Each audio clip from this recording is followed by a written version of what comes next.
Hello, everybody. Karen with Prophecy Watchers here with a special update about the Imminent Return Prophecy Summit that is October 5th through the 8th. It is right around the corner. And we wanted to give everyone who had already signed up, and for those of you who maybe haven't signed up yet but are considering joining us or joining us through On Demand, we wanted to give you all a little bit of a sneak peek into some of the speakers and some of the presentations that we think that you all will find especially interesting. So our guest today, we have Pete Garcia. Pete, welcome. Thank you for joining us. Thank you for having me. So I was looking over the list of topics and the list of speakers, and your topic just jumped off the page at me, and I was so intrigued by it. You were at the top of my list for people I want to interview. Like, I have to know conspiracy. Tell me, what is this about? Oh man, I go full fringe on this one now. It's really it's kind of a holistic look at conspiracy, the origins of it here on Earth. It's supernatural origins. I run the full gambit and kind of talk about the end state for all of these things, and there's really kind of just 3 points to it. It all goes back to the garden, because when you take that the first question in the Bible, which is posed by Satan when he is possessing the serpent, he says, "Hath God really said?" And then he knows in the day that you eat of it that your eyes will be opened, knowing good from evil, and so on and so forth. So when you there's 3 kind of components to that. So there's your eyes being opened, which is this form of illumination. There is this knowing good and evil. You'll have this gnosis, right? This knowledge, this forbidden knowledge.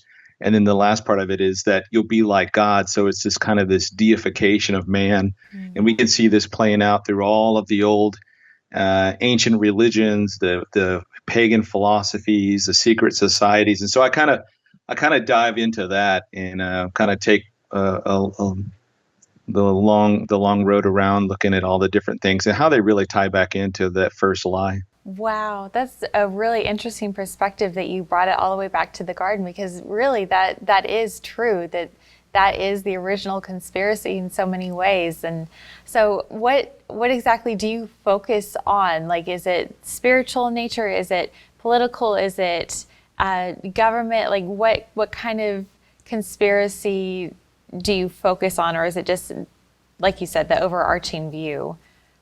There is, I think it's kind of 50-50 on this, because you have the the supernatural origins of conspiracy, but you also have the physical or the natural manifestations here in this world, in this reality. So we know that behind, in Ephesians 6, where Paul says that, we don't wrestle against flesh and blood, but against principalities and forces of darkness. And so we know that evil men are being used in this age and they're being driven by these demonic handlers, so to speak, or puppet masters that are getting them to do what they want them to do, ultimately to achieve an end state, which is, what the book of Revelation lays out as the coming beast kingdom, that final kingdom of man. And so we see everything kind of in play today in the real world, but it has supernatural origins to it. So I look at all of that, and it'll be a really good time. I've had a lot of fun putting this one together.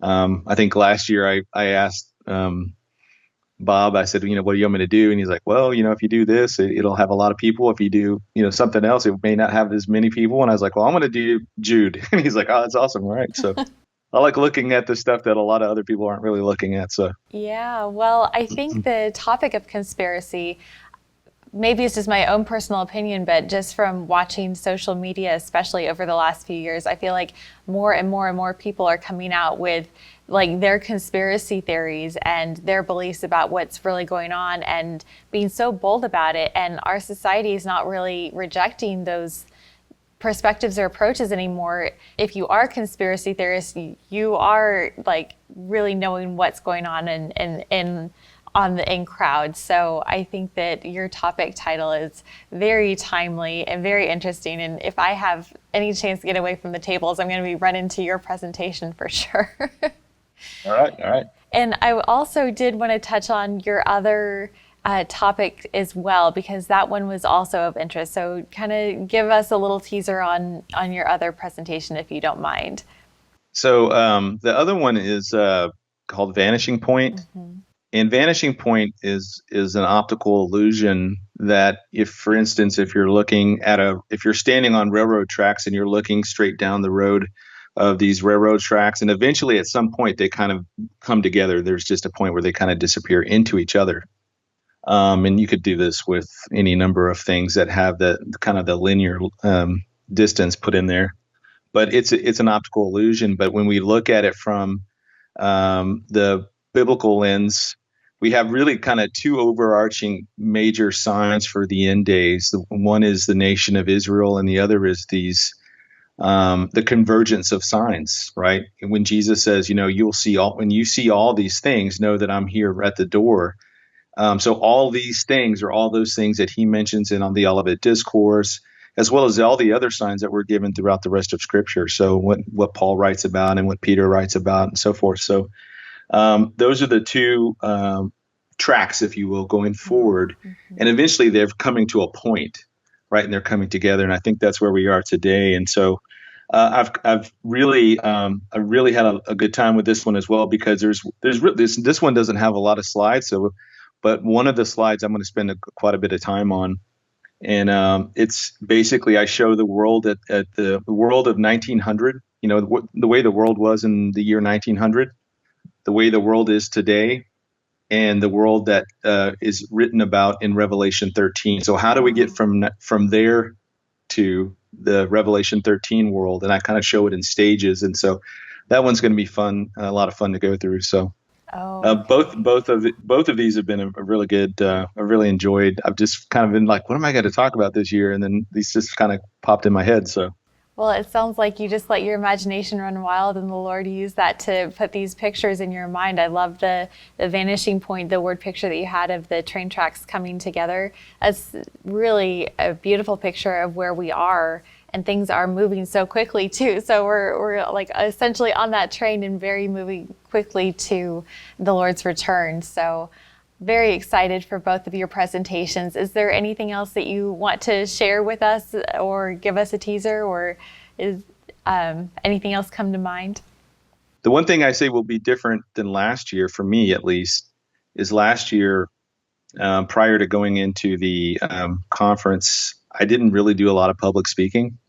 So I was incredibly nervous last year. This year, I've done so much. I've done like 70 plus interviews and done all radio, TV, and all the other stuff. So I feel much more comfortable and I've done a couple of other conferences where I had to speak multiple days in a row. So I feel like my confidence level is a little better than it was last time. So I think Tom Hughes was in the back kind of trying to cheerlead me on, and I'm just sitting up there like so nervous. I don't know why I was so nervous. So. I think I got to see your presentations when I was editing the conference, and I didn't think you were nervous at all. So you're just a natural. You just need to get up on stage and enjoy it. Yeah. Well, thank you so much for your time, and I cannot wait for your presentations. And I hope that everybody at home will be able to join us, whether in person or on demand, October 5th through the 8th for the Imminent Return Prophecy Summit. Visit our website at watchersweekend.com. Thank you so much, and we'll see you soon.